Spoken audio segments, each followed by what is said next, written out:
de desarrollo doctrinal, ¿ya? Donde dice la época imperial, deberíamos poner acá, ¿no? Etapa de desarrollo doctrinal, ¿ya?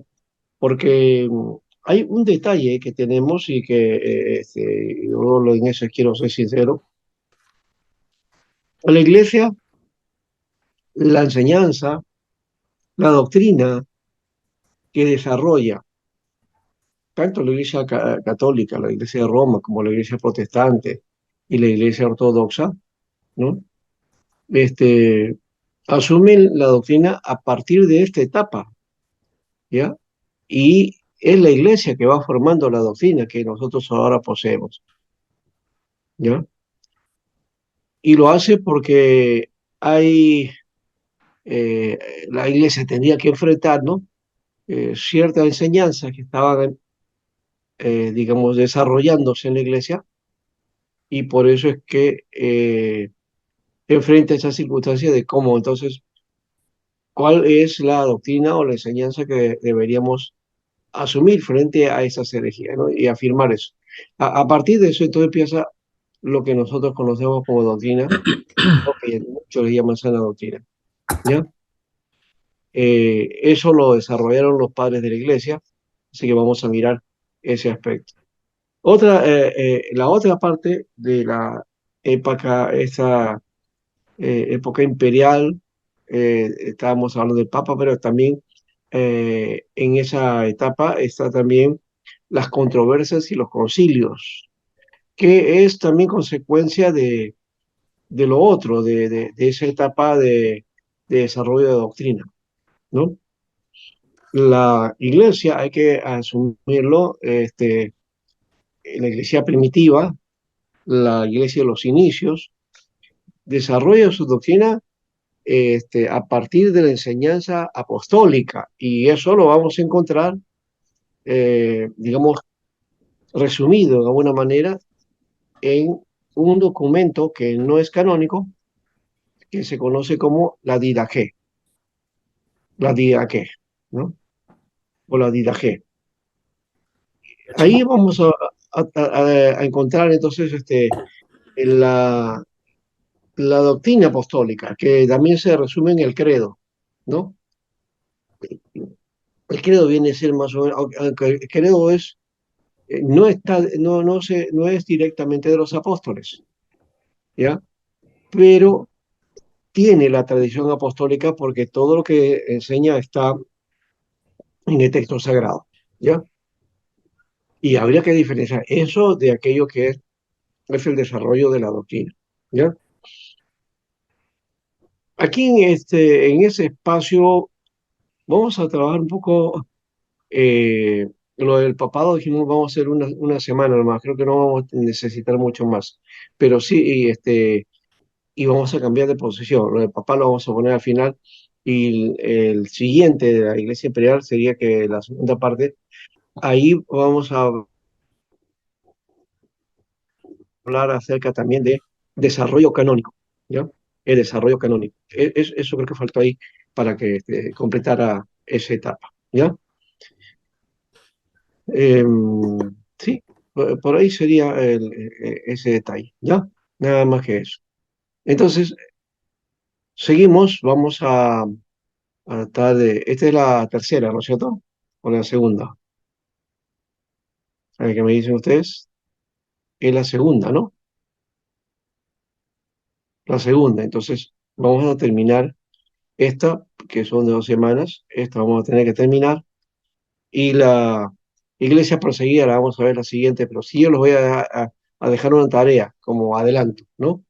Que tiene que ver con investigar, ¿no? O estudiar y hacer un resumen de las persecuciones de la iglesia, ¿no? ¿Ya? Las persecuciones en la iglesia, ¿ya? Pastor, ¿para cuándo esa tarea? Eso sería para la próxima semana. Para Las la próxima persecuciones semana. imperiales, ¿ya? Las Ya, persecuciones imperiales. ¿cuál es la iglesia perseguida? Sí, sí, sí, ahí. Eso vamos a hacerlo la semana que viene. Entonces ustedes hacen su trabajo, ustedes vienen y este, dan su pauta, lo que han encontrado, y entonces vamos ahí eh, desarrollando, ¿no? La clase, de acuerdo como ustedes han trabajado, pero también ir ordenando algunos otros detalles, ¿no? ¿Ya? Esa va a ser la idea para la próxima Y semana, eso ¿ya? lo resumen, ¿de qué libro sacamos, pastor, eso? Ahí está, ya hemos visto, Justo González, ahí está Kenneth Cola Touré, está también el otro de, no sé si le daba el de Julio Guidarro, pero está también Perma, me parece que le entregué. Después está el Pablo de Irós, ¿no? Ujú, Esos ya. documentos se los he entregado, ¿ya? Entonces, no hay ningún problema, ustedes tienen ahí material para poder trabajar esta parte, ¿ya? Bien, entonces, dicho esto, vamos entonces a mirar nuestra...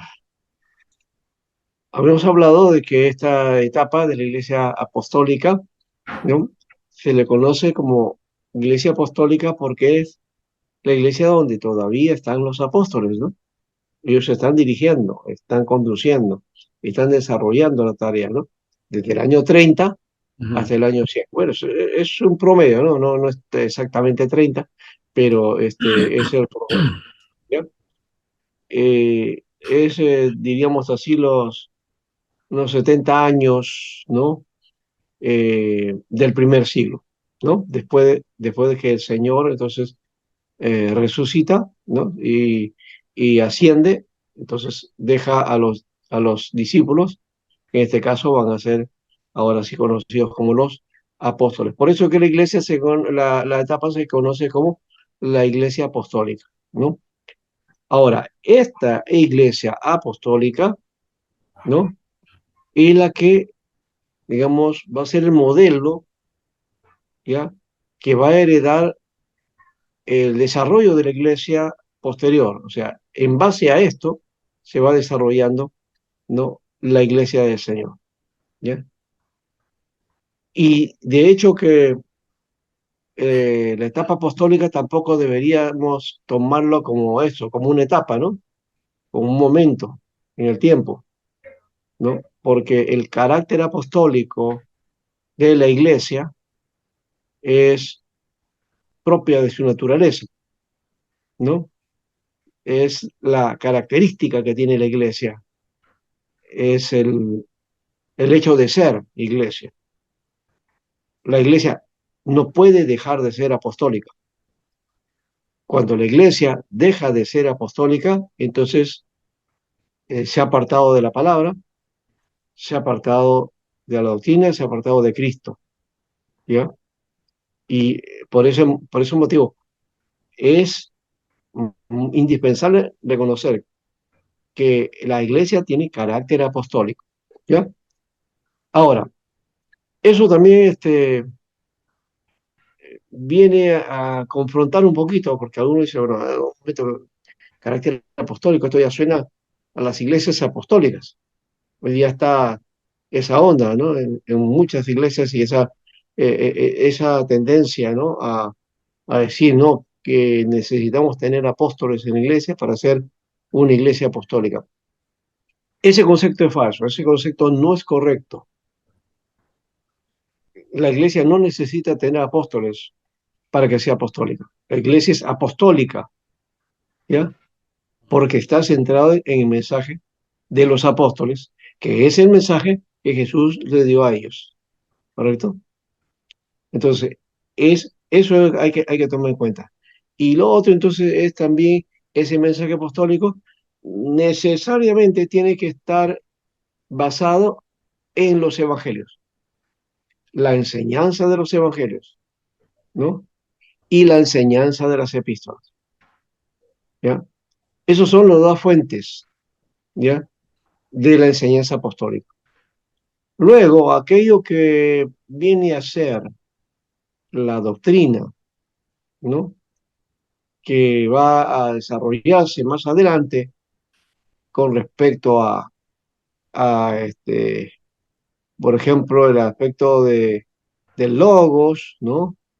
Si es divino o no es divino, que ahí viene, esa es otra etapa, Aquí en este periodo no había ese conflicto porque se daba a Jesús, ¿no? Como el Hijo de Dios y no había problema. Aquí ninguna iglesia estaba conflictuada con respecto a la divinidad de Jesús, ¿no? Eso se presenta posteriormente en la iglesia y aparecen diferentes tendencias, no solamente esa idea del logos que tuvo existencia, ¿no? Tuvo origen, que es una propuesta, ¿no? Sino también la otra que tenía que ver como si tenía su naturaleza divina o su naturaleza humana, o si los dos van juntos o no van juntos, o si van separados, o que una en especial tiene más fuerza que la otra, en fin, tantas corrientes que empezaron a darse que obligaron a la Iglesia a plantear una propuesta que no siempre ha sido, bueno, eso fue lo que tomó la mayoría, pero que no siempre ha sido la única, ¿no? Entonces, y que hoy la mayoría, por supuesto, eclesial, mantienen esa línea, ¿no? Pero hay otras que ¿no? Y que no dejan de ser cristianas por eso, ¿no? El otro hecho es de la Trinidad, que se forma y se desarrolla también desde los debates conciliares, ¿no? Y esos debates conciliares entonces plantean y enfrentan a una corriente especialmente, ¿no? Que fue la corriente de Arrio, ¿no? Eh, entonces, y también la de los, a ver, de los montanistas, hay otros, los monoteístas, también otras corrientes que habían, y otras que hablaban acerca del Espíritu Santo, ¿no? Inclusive hubo un momento, que fue ya siglos posteriores, en donde se decía que de dónde se origina el Espíritu, ¿no? O en el Padre o en el Hijo, ¿no? Y ese conflicto llevó a que la Iglesia ortodoxa saliera de Roma, ¿no? Porque ellos no estaban de acuerdo con el filioque, ¿no? El problema del filioque, ¿no? Era, o sea, el Espíritu Santo procede del Padre o procede del Hijo, ¿no? El filioque, ¿no? Entonces ella decía, no, procede del Padre, no puede proceder del Hijo, decía. Y a eso se le llama el problema del filioque, filio, ¿no? Hijo. Entonces de ahí es ese concepto que no va a coincidir de alguna manera, ¿no? Entonces, esos son los pequeños detalles, digamos, de cuando va desarrollándose el asunto de la idea, la sustancia, la persona de Cristo o la naturaleza divina, si es diofisita, monofisita, eh, si hay triteísmo o no, bueno, todo ese tipo de cosas se van dando posteriormente, no es en esta etapa. En esta etapa no hay nada de esto, ¿ya? Entonces había que estudiar mejor esta etapa, trabajar un poquito. De repente les voy a entregar, de paso, para esto el texto de la Didache. La Sí, Didache nos va a servir en parte para mirar este periodo. ¿Por qué?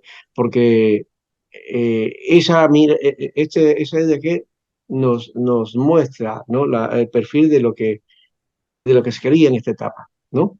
Que la de Gen no es de esta etapa, se escribe posteriormente, pero recoge, ¿no? Este pensamiento de lo que conocemos, lo que deberíamos conocer como la primera iglesia, ¿no? Eh, ahora, antes de seguir, de paso estoy hablando en eso, ¿qué les suena a ustedes cuando se habla de iglesia primitiva? la iglesia en su inicio. Ya, es la iglesia en su inicio, ¿no? Pero la Ujú. palabra primitivo, ¿qué suena? ¿Está bien, está correcto o de repente no? Bueno, A ver, ¿qué? pastor, me parece que no debería de tener ese nombre, el nombre de primitivo, ¿no? Porque suena como a la iglesia en formación en todo caso. Sí, ya, pero este nombre viene de un detalle, digamos, viene de cómo en el inglés se le llama a este periodo, ¿no? ¿Ya? Y es la palabra early, early, ¿ya? Que sería escrito de esta manera, ¿no? Early, ¿no? E-A-R-L-I, early. Early Church, o sea, iglesia primitiva, ¿no? Early Church. Pero esta es, en inglés, early es temprano también, ¿no? Pero será traducido como primitivo, ¿no? Primitivo. Y ahí viene el asunto. Entonces, más conveniente debería ser llamar la iglesia temprana, ¿no? ¿No? Claro, porque el término primitivo uno relaciona rápidamente con la etapa que nos enseña en el colegio, la etapa del hombre, ¿no? Y es Ajá, una iglesia muy, ¿qué te digo? Rudimentario, un término muy rudimentario, pues. claro, lo primitivo es lo rudimentario, es Claro, inclusive hasta podemos hablar del hombre salvaje, ¿no? ¿No? claro, exactamente. Esa sería la idea. Entonces, La idea, no, claro, la iglesia no era eso, no estaba así, ¿no? Es la iglesia temprana, por eso que algunos lo llaman la iglesia de los comienzos también, los comienzos, claro. los comienzos, ¿no? ¿No? Es la iglesia del comienzo, o sea, también podemos llamarle así, historia de la iglesia del comienzo, ¿no? Bueno, luego se le ha dado pues el nombre popular o característico dentro de los seminarios, ¿no? Ya, historia de la iglesia primitiva, ¿no? Ya sabemos qué es entonces, pero de todas maneras, bueno, no vamos a ser exquisitos en eso en cuanto al cambio, pero sí estoy tratando de hacerles pensar a ustedes porque generalmente un hermano o hermano puede, de repente puede pensar, ¿no? Eso, ah, que eran salvajes los hermanos, ¿no? ¿No? O algo así. Entonces no es la idea, ¿ya? Pastor, pero los autores eh, han puesto en las librerías cristianas con este logo, Iglesia Primitiva, se encuentran muchos libros de teología. Sí, así lo conocemos, Así lo porque conocen. en los seminarios se usa esa palabra, se usa así, ¿ya? Pero sería bueno tener en cuenta que es otra cosa, porque estamos hablando del primer siglo de esta era, ¿no? Y estamos hablando de la época ya, todavía estamos hablando del momento en que Roma está en todo furor, ¿no? En Europa. Entonces, estamos hablando del periodo romano. Romano en el sentido del imperio, no de la iglesia, ¿no? Ujú. Sino en el sentido del imperio romano, ¿no? Se acuerda que la historia propiamente, la historia universal, se estudia de esta manera, dice Oriente, Grecia y Roma, ¿no? Es la historia, lo que se conoce como historia antigua, ¿no? La historia antigua, ¿no? Entonces, Oriente, Grecia y Roma. La historia, la Edad Media, entonces es otra etapa, ¿no? ¿Ya? La Edad Media, luego la Edad Moderna, ¿ya? Es más o menos así se estudia la historia universal. Y luego, antes de esta historia antigua, se conoce como prehistoria, ¿no? Prehistoria. Ahí estarían entonces las tribus o si hay pues, ese aspecto, ¿no? Del hombre salvaje y todo eso, ¿no? Ujú. Ya, pero no esta etapa porque ya Oriente está, Oriente pues está Egipto ahí, ¿no es cierto? Está Mesopotamia, Siria, Babilonia, ¿no? Eso se estudia en historia universal, ¿no? ¿O no? Universal, claro. Claro. Curiosamente, esas cosas las tenemos que conocer, ¿verdad? Tenemos que tomar en cuenta eso, ¿por qué? Porque la Biblia habla de eso, ¿no? Habla de Babilonia. Habla de Asiria, habla de Babilonia, habla de Persia, habla de los acadios, ¿no? De cómo Abraham salió de Ur, de los caldeos, ¿no? De Caldea, Siria, ¿no? Eh, también habla de Grecia, ¿no? Eh, también está presente Roma. Entonces, toda esta historia, la historia, digamos, del comienzo, ¿no es cierto? O esta historia de Oriente Grecia y Roma, que viene a ser, a ver, la etapa de la historia inicial, en todo caso, ¿no? Que nos cuenta entonces a nosotros, es parte de ese contexto de la Biblia, ¿no? La Biblia está desarrollada desde esa perspectiva, ¿ya? Y el Nuevo Testamento especialmente está en la época de Roma. Bien, teniendo eso ya, aquí está pues la iglesia entre los gentiles de 50 a 68 y la edad sombría. Eso es lo que vamos a trabajar hoy día, ¿ya? Ya hemos visto acá el comienzo de la iglesia. Este es el mapita que les mencioné que también debían de realizar, ¿no? Para tener en cuenta más o menos este panorama, este terreno que donde se da, ¿no? Todo el acontecimiento, ¿no? De la vida de Jesús, ¿no? Bueno, acá está la expansión de la iglesia, ya hemos hablado acerca de eso, ¿no? De los principales personajes, ahí el primero Esteban, Felipe, Pedro también, ¿no? Que de alguna manera estaba, si se quiere, en la cabeza, ¿no? Y que era el que supervisaba toda la tarea.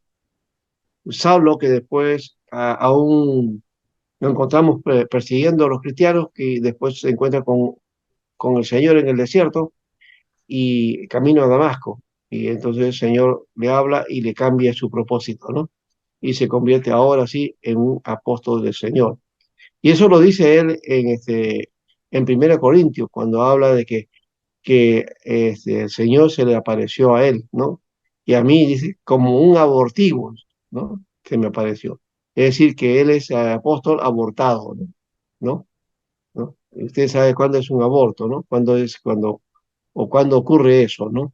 Cuando, estamos hablando de un aborto natural, ¿no? Cuando el nacimiento es natural, pero hay un momento en que de pronto se adelanta y aborta, ¿no? ¿No? Esa es la idea que Pablo está planteando con él, ¿no? Que de un momento a otro, ¿no? Pa- Y él se convierte. Bueno, también aquí está Antioquía, la primera, la ciudad capital de Siria, donde va a desarrollarse una iglesia y esta iglesia va a ser la iglesia que va a tener de protagonismo, ya la de Jerusalén no va a tener mucha fuerza, o por lo menos desde la perspectiva que tomó Antioquía, porque Antioquía desarrolla, ¿no? Las misiones, ¿no? Antioquía comienza a hacer misión, ¿no? Y es una iglesia misionera. ¿Ya? Aquí empieza entonces también el nombre de cristianos, ¿no? Bien. Luego hemos visto el primer viaje de Pablo, ¿no? El segundo también, ¿no? En el primero, ahí se ve la iglesia entre los gentiles, ¿no? Como Pablo trabaja esto muy fuerte y hace una tarea de ir a las ciudades, a los principales lugares, ¿ya? Y las usa como base para que de ahí se comparte el evangelio al interior, ¿no? Segundo viaje también, que esto es el recuento del primer viaje, va a los lugares, pero también se va hacia Europa, ¿no? Inicia la tarea de la misión en Europa, ¿no? Recuerden, cuando estamos hablando de Europa, estamos hablando de Filipos, Tesalónica, ¿no? Berea, ¿no? Que estaba en la provincia de Macedonia. Macedonia es Europa, es la parte de Europa oriental, ¿no? Hoy día, por ejemplo, hay una nación que se llama Macedonia, ¿no? Que debe estar más o menos por ese lado, ¿no?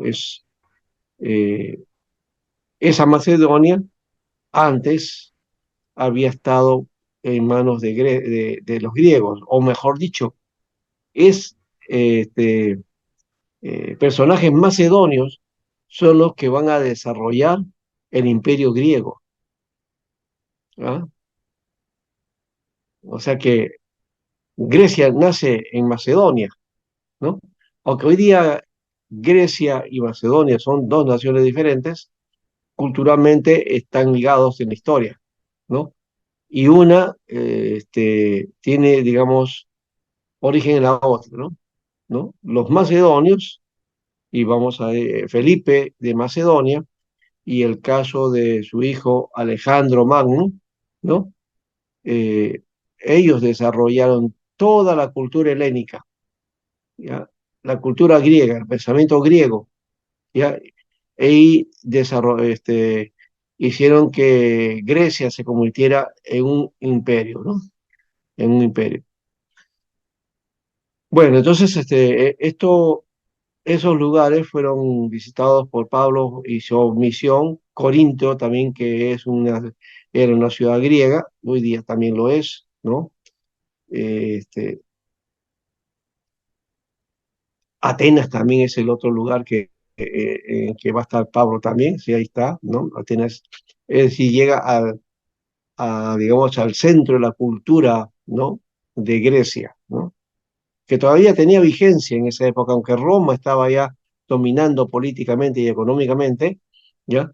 Pero en cuanto al desarrollo cultural, desarrollo del pensamiento, los griegos eran los que tenían la voz cantante, ¿no?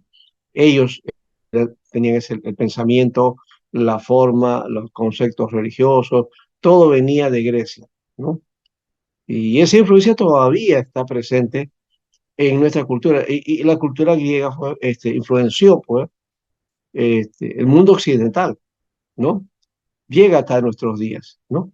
Aunque ya la filosofía y todo lo demás se ha ido rechazando, ¿ya? Y también se ha rechazado la cultura occidental porque ya no tiene mucha fuerza, ¿no? La cultura ha cambiado hoy día, ¿no? Y está cambiando, ¿ya? La cultura occidental. Eh, Francis Fukuyama le llamó a esto el fin de la cultura, ¿no? ¿Ya? A ese proceso, o sea, la cultura tal como fue creada o recreada, ¿no? En el occidente, donde el cristianismo era la fuerza, ¿no? Donde había el pensamiento filosófico con fuerza también. Todo eso ha ido cambiando, ¿no? Y hoy día ya no se tiene como base, entonces se tiene otros elementos, es más de corte ecléctico, ¿no? El mundo de hoy día se toma de diferentes formas, ¿no? ¿Ya? Y cada uno tiene su propio sistema de visión de vida, ¿no? Porque todo es relativo, el relativismo es el que se maneja ahora en el occidente, ¿no? Bueno, entonces, el tercer viaje, otra vez ese recuento, ¿no? de los lugares y se queda también en algunos para firmar la iglesia, ¿no? Luego llega, al final es tomado preso, ¿no? En Jerusalén, se va a Cesarea, y luego él apela a, al César. Aquí está el mapita Y hay un cuarto viaje que ya no es misionero, es un viaje que tiene que ver con esa apelación, ¿no? Llegar a Roma para que llegue al César, ¿no?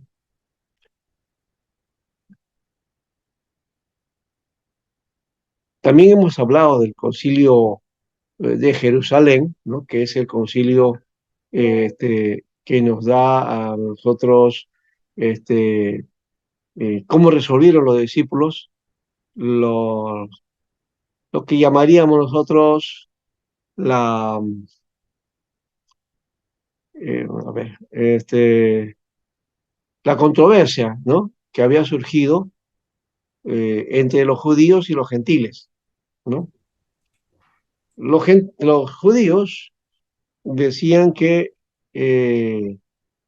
para ser cristiano y un buen cristiano tenía que obedecer toda la tradición judía, ¿no? Y de hecho no se habían apartado de eso y no lo iban a dejar, ¿no? Lo de Jerusalén iban en la semana a la oración en el templo, ¿no? Estaban en la sinagoga los sábados, ¿no? Leyendo la Torá y asistiendo a las sinagogas. Y el domingo se reunían como iglesia, ¿no? Y uno diría, pero ¿por qué no desligaron del judaísmo? ¿Por qué no salieron del judaísmo? Es que no era la idea. Inicialmente la idea del movimiento cristiano no era apartarse del judaísmo, sino que era la idea de que este cristianismo, este pensamiento, la enseñanza de Jesús, afirmaba el judaísmo, ¿no? Pastor, Afirmaba el judaísmo esta persona. Así que este, eh, eh, inicialmente se creía que el judaísmo era parte, perdón, que el cristianismo pues era una tendencia que tenía, ¿no? El judaísmo, ¿no? Y que eh, era la respuesta a la presencia, entonces, en este caso de Jesús, que decía ser el Mesías. Entonces era una respuesta, ¿no? Hacia los profetas. Eso es lo que se creía. Y entonces esto, muy bien, se entregaba al Señor, Jesús es el Mesías, y a seguir adelante, ¿no? No había ningún problema. Entonces, imagínense eso, ¿no? No lo entenderíamos nosotros, porque como puede ser un judío que sigue la ley, que sigue las normas y todo eso, pero ahora ya está entregado al Señor, ¿no? Hoy pastor, diríamos al revés, ¿no? Diríamos, bueno, entonces tú has tenido esa práctica, ahora deja eso y sigue al Señor, ¿no? una, Porque una- tenemos otra mirada diferente, ¿no? Ya. Ahora, pastor, una sí, sí, consulta. sí, Disculpe. Bueno, en uno de los libros de los que ha dejado, del material que estaba realizando la tarea, por ejemplo, menciona, ¿no? Menciona ahí el autor que sabemos, ¿no? De que en los tiempos de Jesús o en los tiempos de Pablo ya existían también los judíos, los cristianos judíos y los judíos gentiles, ¿no? Por ejemplo, y menciona de que en esos tiempos ya habían esas controversias, ¿no? Él incluso explica que, por ejemplo, los diáconos, los que fueron nombrados como diáconos, no fueron los judíos propios, sino eran judíos gentiles, y que ya, justamente Esteban muere o lo apedrean a Esteban porque era gentil. O sea, ya. esa misma actitud, ese mismo procedimiento no actuaron con Pedro. A Pedro solamente lo azotan nada más. Pedro y Santiago creo que son azotados nada más ellos. Sin Mm, embargo, Esteban es apedreado. Entonces, ujú. al parecer, ya habían controversias, de repente no sé un tanto por la cultura o porque ellos eran gentiles, de repente los otros eran más radicales. ¿Puede un poco explicar eso? Eso, bueno, eso es lo que entendí del libro que estaba leyendo. Ya, sí, se dio ese inicio, por eso que el Concilio de Jerusalén se trató de resolver esa situación, ¿no? Porque los judíos, ¿no? Presionaban a los gentiles para que, como ya se habían convertido a Cristo, y afirmar ese cristianismo era pasar por, primero, este, circuncidarse, ¿ya? Que era el paso previo para ser judío, ¿no? Entonces, cuando está diciendo, hay que circuncidarse, ustedes son incircuncisos, tienen que circuncidarse para que entonces ahora procedan a ser cristianos totales. Todavía les falta, ¿no? Entonces, ese era el pensamiento judío, fíjense cómo, o el pensamiento de los hebreos, para decir en general, ¿no? Ujú. Que judaísmo no existía en esa época, ¿no? Incluso, pastor, Judaísmo como religión, quiero decir, ¿no? Culturalmente sí, pero como religión no existía todavía. incluso, incluso Ya, pastor dice entonces, pastor dice que incluso Pablo, justamente por eso va a perseguir a los gentiles. No, no claro, perseguía, o sea, eso es lo que quería preguntarle, ¿no? O sea, él afirma de que en ese libro se afirma que Esteban era gentil y por eso lo sí. apedrearon, y que Pablo, a quienes en realidad él iba encarcelando, iba persiguiendo, eran los gentiles, no eran los judíos. No, pero sí, sí, sí hacía, él perseguía a los cristianos que en esa época la mayoría era de origen judío, ¿ya? Eh, lo hacían, ¿por qué? Porque según Pablo y según los fariseos y los saduceos, tergiversaba las enseñanzas de la religión de ellos, ¿no? ¿Ya? de la religión de los judíos, de la religión hebrea. Entonces, Pablo, él pensaba, y por eso él iba con cartas, ¿no? De Sanedrín para perseguir a los cristianos. Y estos cristianos, en su mayoría, y hemos dicho, son de corte judío. Recuerden que Pablo se ve este relato en Hechos de los Apóstoles en el capítulo 8 y capítulo 9, su conversión.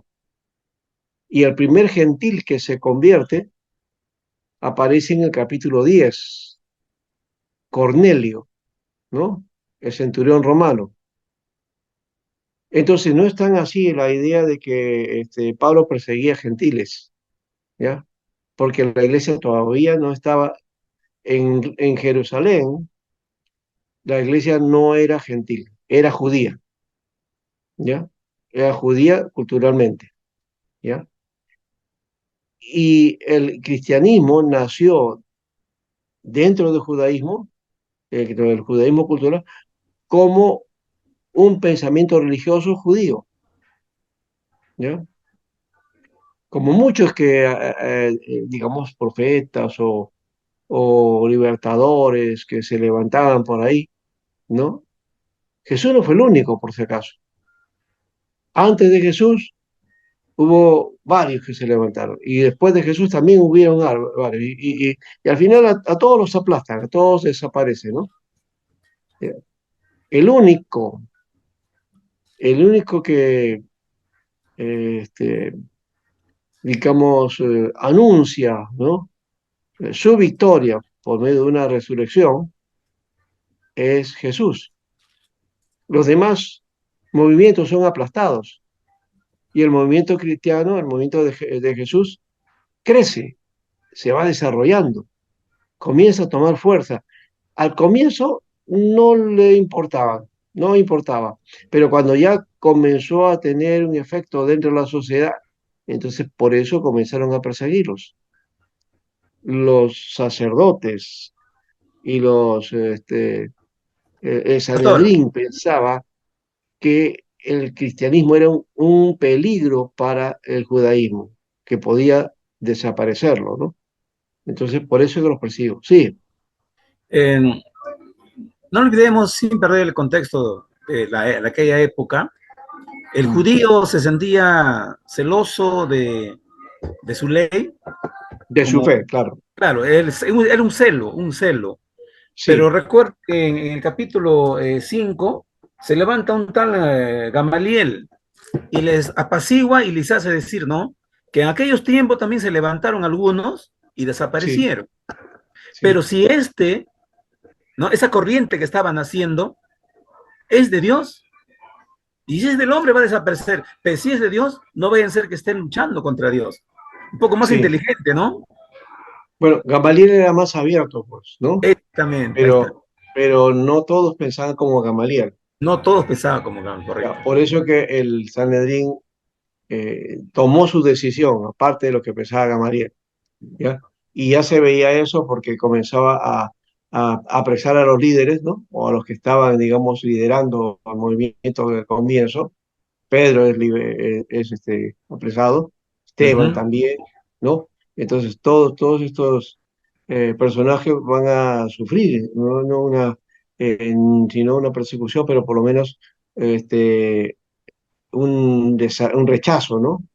Un rechazo de parte no de la sociedad civil o de la gente, sino de las autoridades religiosas que tenían en Jerusalén, ¿ya? Otra cosa también, pastor, es algo sorprendente para mí, cómo eran llevados para un juicio religioso. Claro, eso es Apresaban, otro. lo llevaban, el Sanedrín los, los procesaba, los llevaba a juicio, pero un juicio religioso, de repente hasta una excomulgación, ¿no? No sé cuál Ya, habrá sido el sí. extremo.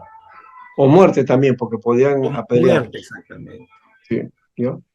Entonces, ahora, esto entonces era el proceso, ¿no es cierto? El proceso de esa situación, ¿ya? La edad sombría, ahora, esa es la etapa, bueno, Pablo se convierte, hace su tarea misionera, eso es lo que aparece en Hechos de los Apóstoles. Pero quiero decirles otra cosa más aquí. Hechos de los Apóstoles describe desde la visión de Lucas la obra que hacían ciertos apóstoles, en este caso Pedro, y el otro es Pablo, porque Lucas estaba cercano a Pablo. Lucas era el integrante del equipo de Pablo, ¿no? Un médico personal. Y entonces estuvo al lado de Pablo. Por eso es que escribe y describe el relato desde las cosas que él vio, las cosas que narra, eran los sucesos que él vivió, ¿ya? Creo que eso es importante también de notarlo, porque alguno puede pensar que, ¿y dónde están los demás discípulos, los apóstoles?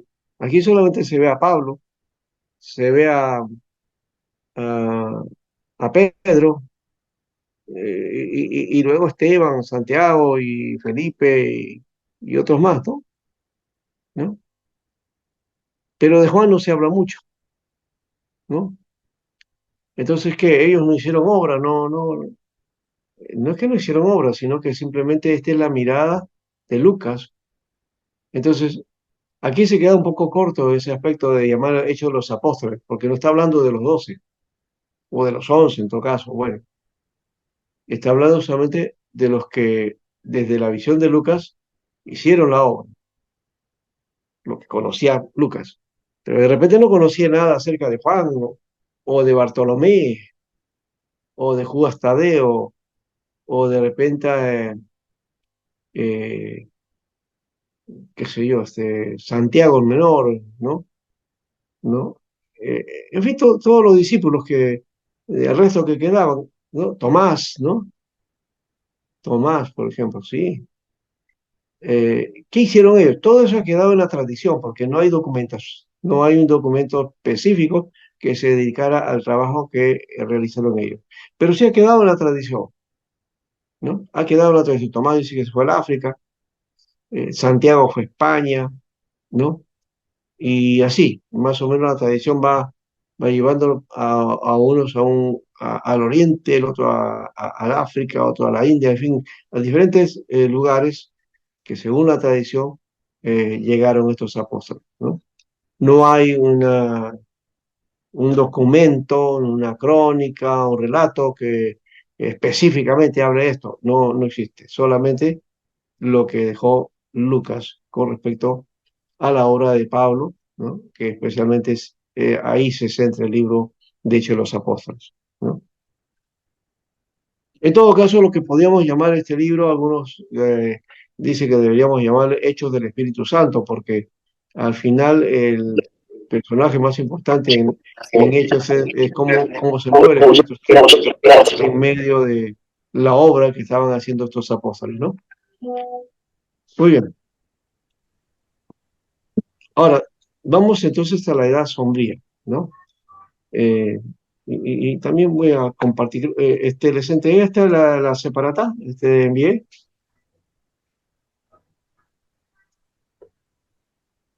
una separata de historia de la iglesia, historia eclesiástica, creo, ¿sí o no? Me parece que sí lo mandé. En todo caso, por acá puedo verificar si eso está en el WhatsApp. Ujú. Por aquí creo que en el WhatsApp debe estar. A ver. Si está, ya no preguntaría, solamente tenía que ustedes ver ese material. En ese material hay varios detalles, varias cosas, ¿ya? Que nos van enmarcando y que nos van dando las pautas, ¿ya? Ujú. Pastor, Historia Sí, Eclesiástica 1 sí está acá en el grupo. sí, ¿no? Sí. Ya, ese es, sí, exacto, ese es. Eso que es Historia Eclesiástica 1, ese es, ¿ya? Muy bien. Gracias, Sol, por darme entonces la respuesta correcta. Sí, porque yo terminé y me acuerdo que lo envié. Muy bien, Sol. Sol, Micaela, ¿no? Micaela, es un bonito nombre, Micaela. Sí. ¿Y Sol, así a secas Sol o Soledad o de repente, no sé? No, sí, sol nada más, sol. Sol, normal. Sol nada más. Ya. Eh, entonces te podemos decir Inti. Ya. Bueno, entonces ese material voy a por aquí compartirlo y verlo, ¿ya? Para que por ahí vamos a plantear algunas cositas. No están como lo he planteado en esta parte, en la presentación, ¿no? Tiene otro sentido. Pero cuando estamos hablando, por ejemplo, de la edad sombría es como cuando ya los discípulos van desapareciendo, ¿no? Y, y viene un momento difícil para la iglesia. Por ejemplo, la época de este emperador Nerón, ¿no? ¿no? Esa época fue sombría, fue muy difícil, ¿no? Para los cristianos, especialmente de Roma, ¿no? Porque comenzó la primera persecución ahí, ¿no? Aquí está, historia eclesiástica. Ujú.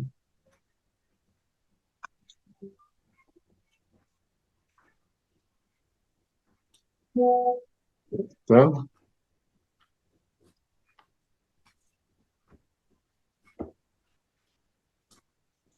De todas maneras, voy a continuar con la proyección, pero vamos a jugar algunos detalles aquí también de ese periodo, ¿no?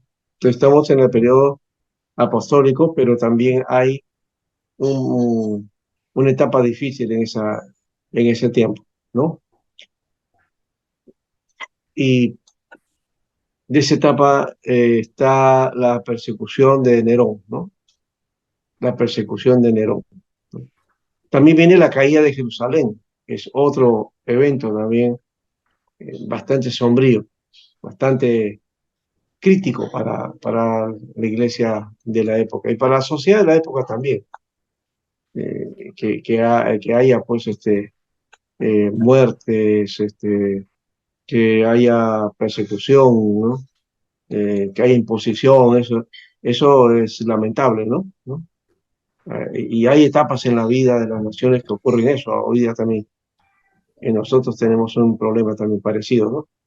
Bueno, acá está, por las tinieblas de persecución estaban sobre la iglesia, y aquí aparece la de Vespasiano, el 70, cuando habla cuando él toma el trono imperial, porque el emperador había muerto, ¿no? Básicamente, bueno, lo habían matado, ¿no? Ya. Y creo que no sé si era Nerón exactamente el que vino, sí. Que ya había perseguido Nerón a la iglesia y que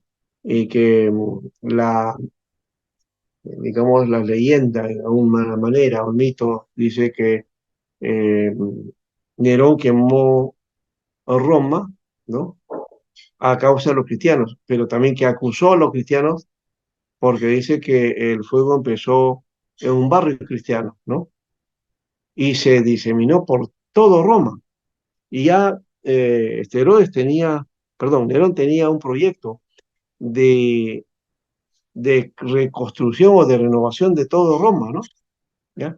Y quería cambiar el nombre a Roma, le quería poner Nerodia, Nerodia. No logró hacer eso, pero sí, al quemar Roma, porque Roma se quemó una buena parte de Roma de esa época, quedó destruida, pero él comenzó a reconstruir, ¿no? La ciudad, a embellecerla de acuerdo a como él quería, ¿no? Bueno, después de eso viene Vespasiano, que toma el trono imperial y deja a su hijo en Jerusalén, ¿no? El año 70. Y él toma y destruye la ciudad de Jerusalén, ¿no?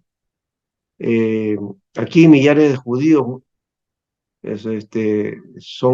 bueno, los matan, otros son esclavizados, ¿no? Y judíos y cristianos escaparon y se refugiaron en Pela. Pela está por el valle del Jordán, ¿no? Eh, Hacia abajo, ¿ya? y está en la zona que se conoce, bueno, por ahí estaba Petra, ¿no? Petra, hoy día por la Jordania, por ahí. Petra es hoy día ha quedado un resto de eso, ¿no? No ha quedado no se conoce mucho de esa cultura, pero sí se conoce los restos que han quedado en pleno desierto, ¿no? Unos, unas construcciones labradas en piedra, edificios hechos en piedra, ¿no? ¿Ya? Y pegados a los cerros, ¿no? A las rocas ahí, ¿ya? Eso era Petra, ¿no? Y Pela. Bueno, hasta ahí llegaron y eh, claro, se definió también esta idea de que la iglesia cristiana no era una rama de la iglesia de la religión judía, ¿no? O judaica. Pero ya hemos dicho, los mismos judíos, ¿ya? Y los creyentes pensaban que simplemente que no cristianismo, porque no le llamaban así, la fe en Jesús era simplemente continuidad, ¿no? Y afirmación y confirmación y realización de lo que los profetas decían. Entonces, simplemente seguían ellos, ¿no? Porque pensaban que era parte de ser judío, ¿no? O que te decía realmente judío, como algunos dicen, ¿no? Algunos judíos cuando se convierten dicen, no es que tienen que dejar de ser judíos, sino que ellos conocen al Mesías y ese hecho de conocer al Mesías ahora los hace completamente judíos, ¿no? Esa es la idea del judío que se convierte, o por lo menos que toma conciencia de quién es Jesús, ¿no? Ujú. Bueno, ¿alguien más? ¿Algo quieren hablar? Ya No, seguimos. Pastor, quería comentar algo con respecto a Pablo. Ya. Fue determinante que un perseguidor celoso de la ley judía, ahora pues nombra a los profetas y pone a Cristo como el camino, ¿no? El camino Ya. y todo lo demás. Y cómo va en sus viajes misioneros, usando las sinagogas y juntando a los judíos, ¿no? Y dándole a conocer que los profetas hablaron del Mesías. Y eso Ujú. nos hace ver de que Pablo era un elemento muy importante para el inicio de la iglesia eh, primitiva, como se encuentra en los libros, siempre en las separatas se encuentra. Ajá. Claro, él fue el factor fundamental, de hecho. Fundamental. Y por otro lado también llevó la voz cantante, porque aún siendo él judío, es decir, teniendo la tradición judía y la tradición de su padre, de su pueblo, él se va alejando de esos principios para asumir el pensamiento de Cristo, ¿no? Eh, sí guarda ciertas cosas, de hecho, uno se da cuenta, por ejemplo, en las epístolas, que el pensamiento judío de Pablo está presente, ¿no? A Así mí me es. llama mucho la atención, por ejemplo, los comienzos de las epístolas, las oraciones que hace. Ese tipo de oraciones son de tradición judía, ¿no?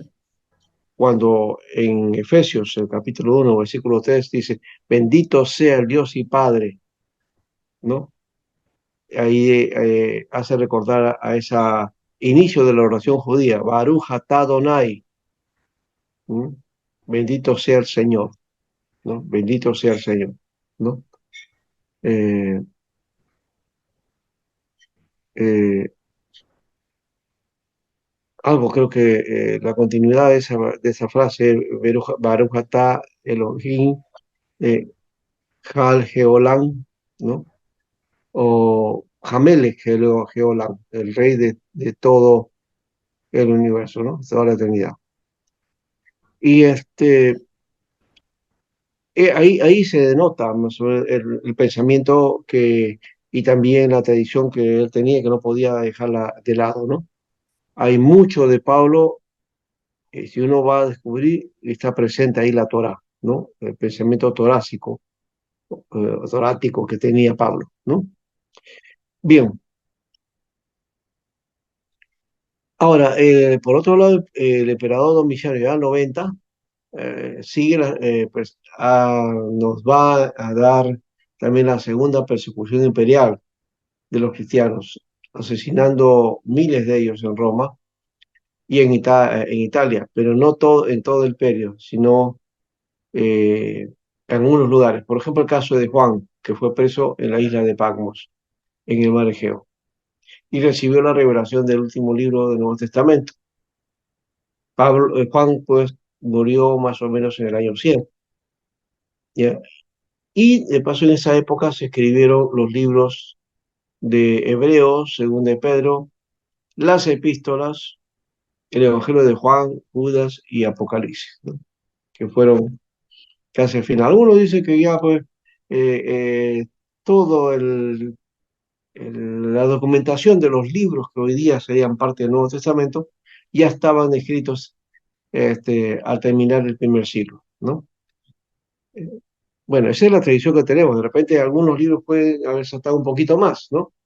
Y irse más allá del 100, pero no pasó de mucho tiempo tampoco, ¿no? Bien,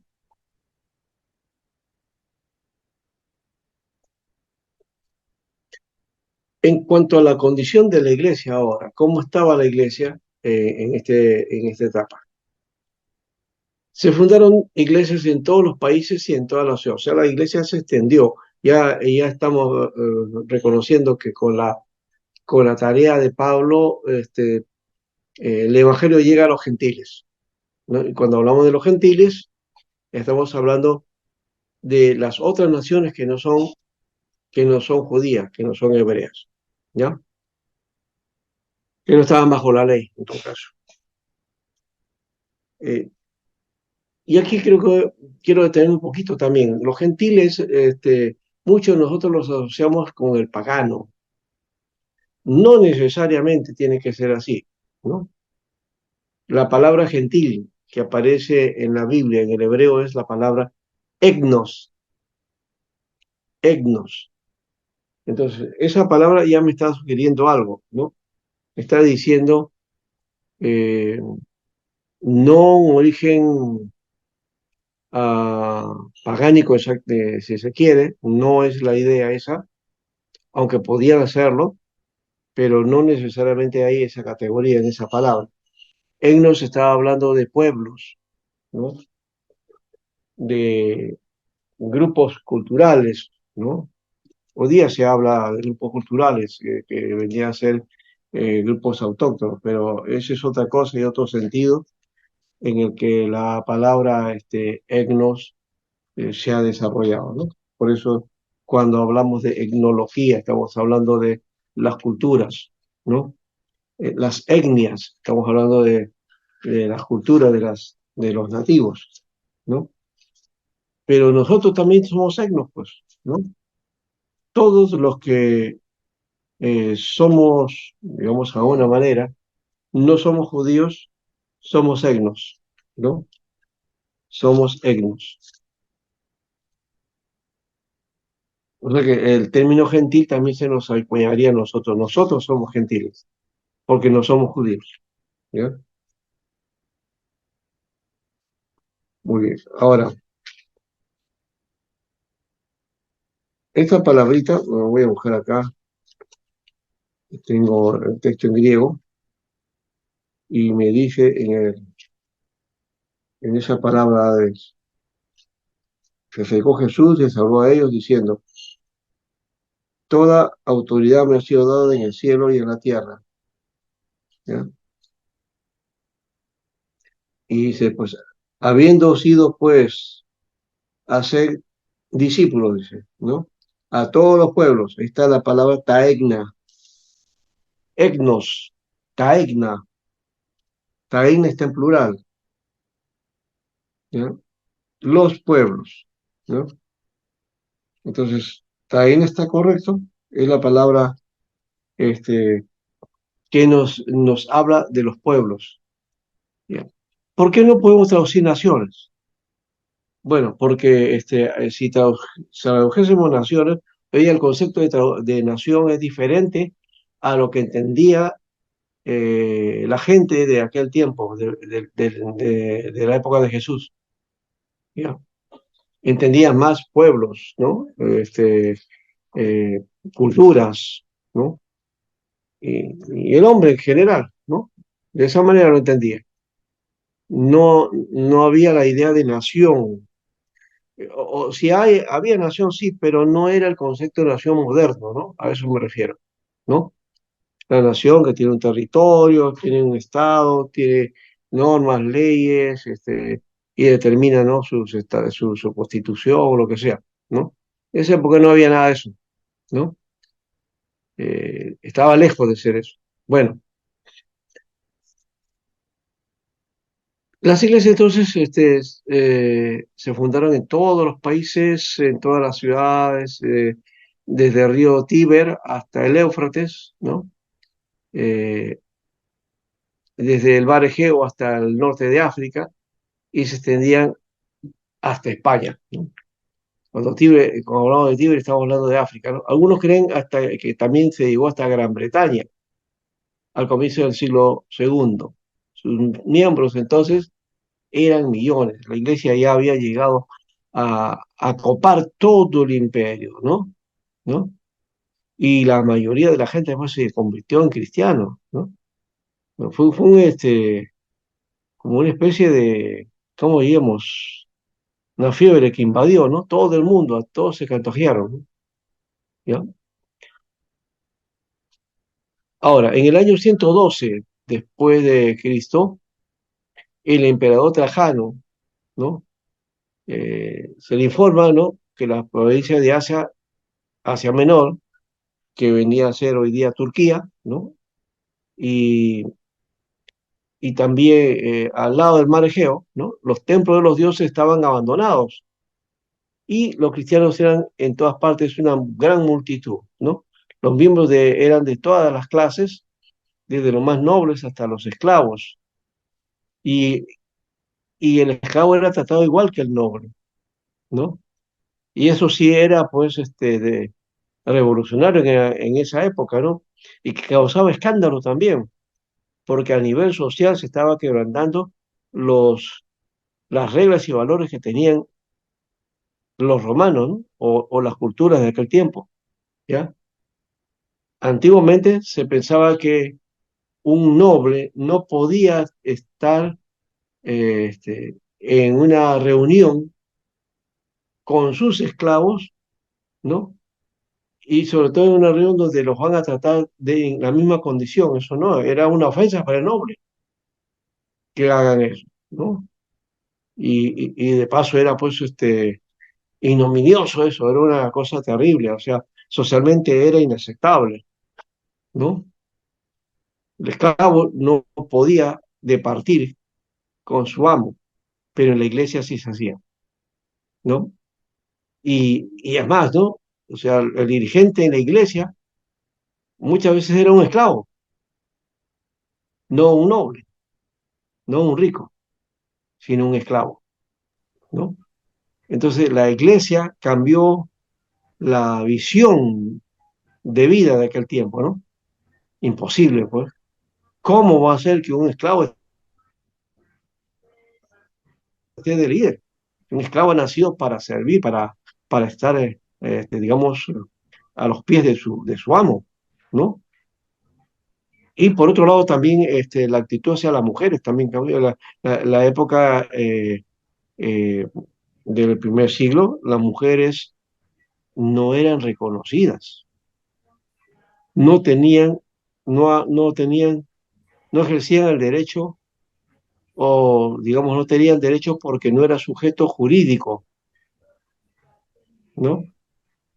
Y cuando hablamos de sujeto jurídico, por ejemplo, la mujer no podía ser testigo en en una parte, tampoco hacer compras, hacer pactos, negocios, no, porque la mujer no era sujeto jurídico, ¿no? Igualmente que el niño tampoco era considerado así, y dentro de la sociedad eran algo así como sujeto de segunda clase, ¿no? Cuidado que esa actitud o esa visión Jesús lo cambia, porque dice que, y Pablo lo menciona en Gálatas, ¿no? Que ya no hay hombre ni mujer, no hay ninguno que prevalezca entre uno y otro, todos son iguales en Cristo, dice, ¿no? Y de hecho habla también de eso, ¿no? Del gentil, el judío, esa diferencia, ¿no? El griego, ¿no? Ya no hay eso, dice.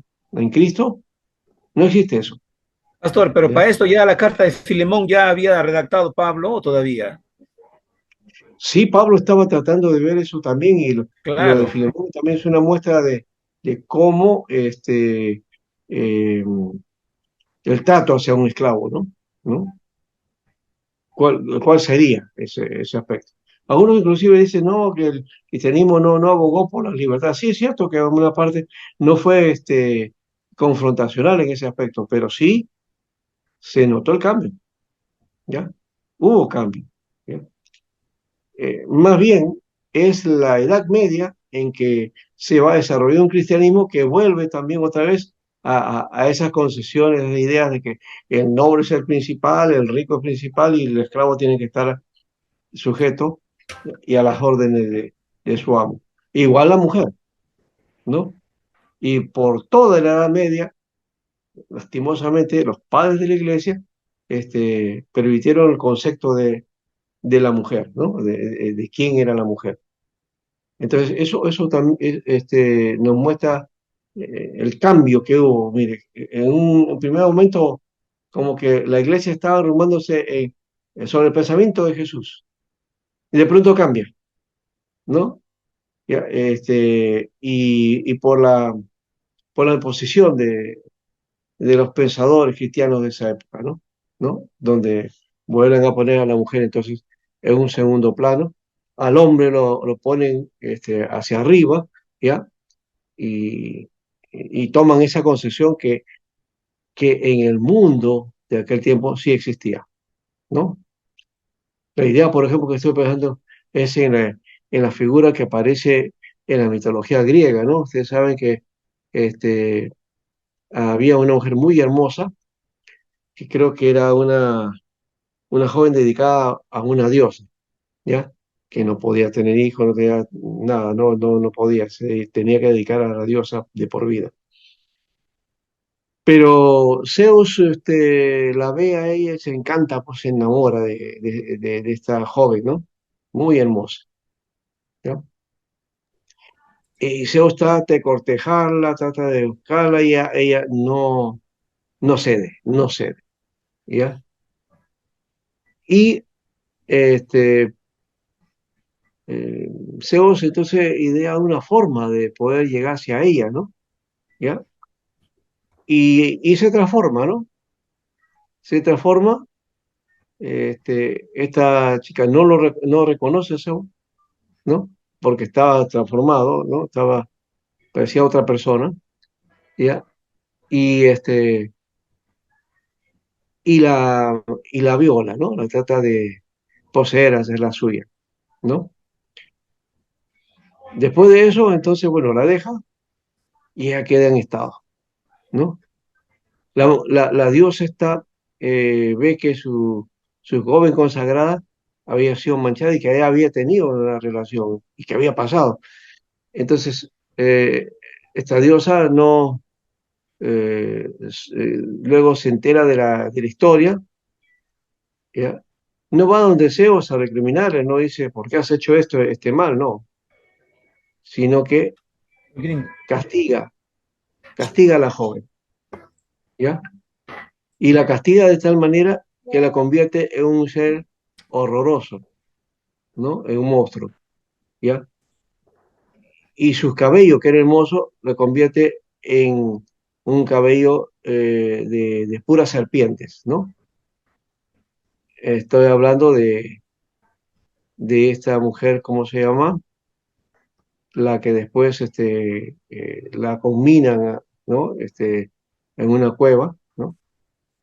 Y que, bueno, va a vivir así, ¿no? ¿Por qué? Porque la condena era que todo hombre que la viera quedaba petrificado, ¿no? se convertía en piedra, ¿no? Ah, Medusa. La medusa, sí. ¿Ya? Ese mito es interesante porque nos habla justamente de cómo era el comportamiento dentro de la sociedad frente a la mujer, ¿no? Había pues un machismo fuerte, ¿no? Que viene de esas culturas y también del mundo semita, también hay, de hecho, que era una cultura, digamos, de corte paternalista, ¿no? Patriarcal, ¿no? Donde el hombre era el principal objeto o el que dirigía toda esa cultura. ¿Ya? Entonces, por ese motivo, pues, en la Edad Media ellos no tuvieron ningún problema de volver a esa visión. ¿Por qué? Porque la Biblia, según ellos, la Biblia lo decía, ¿no? ¿Ya? Y cuando Pablo decía que la mujer, entonces es la culpable, ¿no? Que el hombre pecó, ¿no? Y esas interpretaciones comenzaron a negarle el lugar a la mujer de nuevo, ¿no? Aquello que ya había conseguido ¿ya? Y que rompe, ¿no? Y ahí viene un caso, me gusta mucho eso porque la costumbre de aquella época, de la época de Pablo, la época de Jesús, es que la mujer no podía hacer presencia pública, ¿ya? No podía enseñar, no podía liderar, no podía hacer nada de esas cosas porque eso era algo feo ante la sociedad, ¿no? Que una mujer entonces estuviera en cargos públicos, por ejemplo, ¿no? Y eso se veía en el mundo gentil y también en el mundo semita, como hemos dicho. Y es más por eso que cuando Pablo dice que la mujer cae en la congregación o no permito que enseñe, es porque no se veía bien eso, ¿no? No se veía bien, ¿no? Y tanto que no se veía bien es que la sociedad no lo aceptaba. Entonces, por tanto, la iglesia no podía aceptarlo tampoco. Si la iglesia hubiera podido aceptar eso, eh, bueno, lo está diciendo Pablo a los que tenían cultura de ese tipo, ¿no? Pero básicamente los apóstoles y Pablo mismo desarrolla, ¿no? El equipo donde hay mujeres que son las que van enseñando y dirigiendo en la obra, ¿no? Que eran apóstolas, ¿no? Entonces, eso se nota, ¿no? Y en los saludos que tienen Romanos, en 1 Corintios y en otras partes también, donde aparecen nombres de mujeres, ¿no? Que eran colaboradoras de Pablo, ¿no? Que estaban en la obra, que estaban contadas entre los apóstoles, ¿no? Pero no podía ir más allá porque si eso hubiera ocurrido, tendrían pues a la gente hubieran visto el movimiento, si a los cristianos los persiguieron, pues lo hubieran destrozado, hubieran tratado de desaparecerlo, porque estaban pervertiendo las costumbres, ¿no? De aquella época, ¿no? Entonces no se atrevieron a eso, ¿ya? Por ese motivo era que la mujer entonces no tenía ministerio. Hoy día se ha roto con eso y una mujer puede ser pastora, yo creo que sí, que puede llegar a hacer ministerio, ¿no? Y hacer la tarea. Como Pablo, que, como hemos dicho, tenía en su equipo estas mujeres que tenían una capacidad y llegaban a la gente, ¿no? Pastor, acá hay una, Sí, está bien, yo también entiendo que Pablo tenía que colaborar a las mujeres, aunque no lo vemos con ministerio, ya. pero esas personas, esas hermanas, tienen que prepararse, pero no se le puede llamar pastora a la esposa del pastor, No, eso es otra cosa. es No otra estoy cosa hablando de ese correctamente. tipo. No, no estoy hablando de eso. Sí. Y tampoco que en esa época el concepto era el pastor. La palabra pastor era enfocado dentro del grupo de lo que estaban dirigiendo, los ancianos, y se les llamaba pastores. O sea, siempre cuando aparece el concepto de pastor, aparece en plural, nunca en singular, nunca en singular. ¿Ya? inclusive a los encargados de las iglesias, no aparece la palabra pastor. Busque usted ahí en las epístolas, no se va a encontrar eso. Lo que aparece es la palabra obispo, la Obispo. palabra episcopo. Lo veis. Ya, episcopo sí aparece en singular. ¿Ya? Pastor, de repente. Anciano también. Anciano también. ¿Ya? ¿Qué más? Como presbíteros, bueno, presbíteros, ¿ya? Ancianos, sí aparece en singular. Y bueno, Pastor, ya por también es el otro lado que también tiene que ver con el ministerio, ¿no? Pastor, tal vez también porque en esta época, eh, más que los ministerios en realidad son oficios, pero se ha entendido como un título, ¿no? Al punto que nosotros mismos nos hemos acostumbrado, ¿no? A llamar por ejemplo, no, pastor Alberto, le llamamos, ¿no? O llegamos a la congregación y le decimos, nosotros, ¿no? A los pastores le anteponemos, ¿no? El nombre pastor. No sé Sí, si sí, de sí. repente en esos Eso tiempos, viene ya de la tradición protestante, tal ¿no? vez si de verdad, Que de paso, ahora que estamos hablando de eso, en la Reforma, en realidad no se llamaba pastor, la dirigente de la iglesia, ¿no? Era el reverendo, ¿no? El ministro. O sea, ya comenzó a utilizarse ese concepto, ministro, el servidor, ¿ya? Eh, en Europa y en Estados Unidos se le dice reverendo. Se usa mucho la palabra reverendo, ¿ya? Muy poco se utiliza la palabra pastor, ¿ya? En Latinoamérica sí llega a esa condición, ¿no? Muy fuerte. Y ha quedado, es parte de la tradición de la iglesia protestante, la iglesia evangélica, ¿ya? Pero bíblicamente, pastores son todos los que están en la obra, ¿no? Es un término genérico como anciano también, es un nombre que todos los que están dedicados al ministerio, ¿no? ¿Ya? Y no había uno en la iglesia, sino que había muchos pastores también, ¿no? Es decir, trabajaban en equipo. No era uno solo, un pastor dedicado a la iglesia, ¿no? Sino había un equipo que estaba trabajando. O uno encargado de la iglesia y sus colaboradores, ¿no? Que estaban también en la tarea. Eh, no eran solos, ¿no?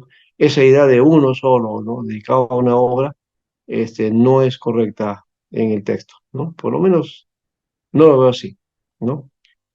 El texto nos muestra de otra manera el asunto. Aunque básicamente el texto no nos dice tampoco cómo era la forma de la iglesia, cómo estaban distribuidos. Por ejemplo, el término consistorio no lo vas a encontrar en el texto. En la Biblia no vas a encontrar la palabra consistorio, pero sí es parte de la tradición de la iglesia reformada, especialmente las iglesias que van a hacer el uso del sistema colegiado, ¿no? Que es el tema de los presbíteros, ¿no? Los ancianos. Y entonces formaron esto del consistorio por las reuniones de las ciudades, ¿no? ¿No? Y de ahí viene eso. Por ejemplo, no sé si ustedes saben que en algunas municipalidades, no creo que no en todas, pero en la mayoría, ¿ya? En los locales hay un salón especial, ¿no? Donde se hacen las reuniones importantes ahí en la municipalidad. ¿Saben cómo le llaman ese salón? Se llama salón consistorial, salón consistorial, ¿no? Porque ahí se reúne el consistorio, el cabildo, el grupo que está dirigiendo ahí, ¿no? Que ahora, ¿cómo se llama hoy día? Le llaman, creo, am, los que acompañan al alcalde, ¿cómo se llaman? Los regidores, ¿no? Los regidores, ya, algo así. Bien, entonces, bueno, estoy diciendo algunas cositas interesantes.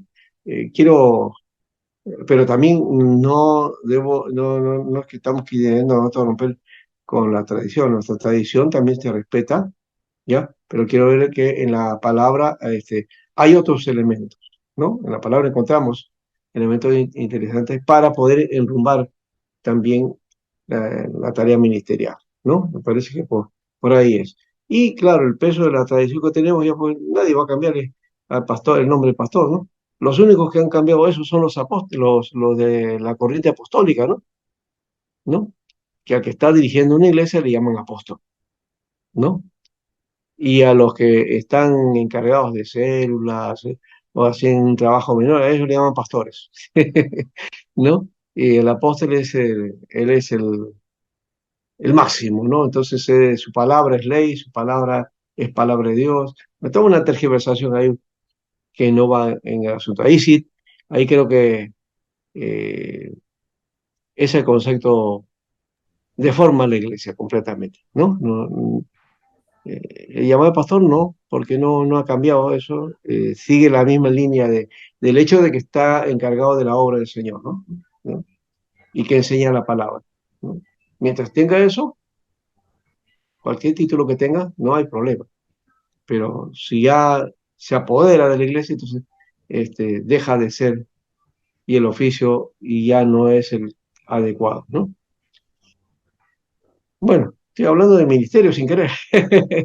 Espero que se entienda bien, ¿no? Espero que se entienda bien. Es el primer año recién, ¿no? Pero, bueno, hermano Javier, creo que está en la obra, ¿no es cierto? No, está trabajando, entonces, y ha aprobado en Gracias, alguna manera, gracias, gracias. ¿no? ¿Ah? Y sabe cómo es el desarrollo de la obra también, ¿no? Bueno, entonces, bueno, seguimos entonces, vamos a hacer un descanso, ¿ya? Vamos a hacer un descanso y vamos a ver ahora el sistema doctrinal también, ¿no? Vamos a ver ese aspecto. No les he dicho esto de aspecto, por ejemplo, de los padres de la iglesia, qué pensaban sobre las mujeres, porque todavía no estamos en esa época. Esa es para la siguiente época, es cuando ya entran los padres de la iglesia a ser los que dirigen la obra, ¿no? Porque ya mueren los discípulos, los apóstoles desaparecen y viene otra nueva etapa, ¿ya? Que ellos, digamos, por respeto a los apóstoles, ya no se les va a considerar, o a los que continúan en la obra, ya no se les llama apóstoles, ¿no? Solamente a los 12. O sea, ese término quedó ligado a ellos, nada más, ¿no? Entonces, a los que siguen van a continuar con otro nombre. Y la historia los reconoce como padres de la iglesia, padres de la iglesia, ¿ya? Eso lo vamos a ver la próxima semana, vamos a hacer algunas cositas acerca de eso. Son 2 semanas que vamos a tener por ahí algo acerca de eso, ¿no? No, la otra semana no, quizá la tercera, la cuarta semana por ahí vamos a estar eso. Bueno, entonces, vamos al descanso, después volvemos, ¿ya?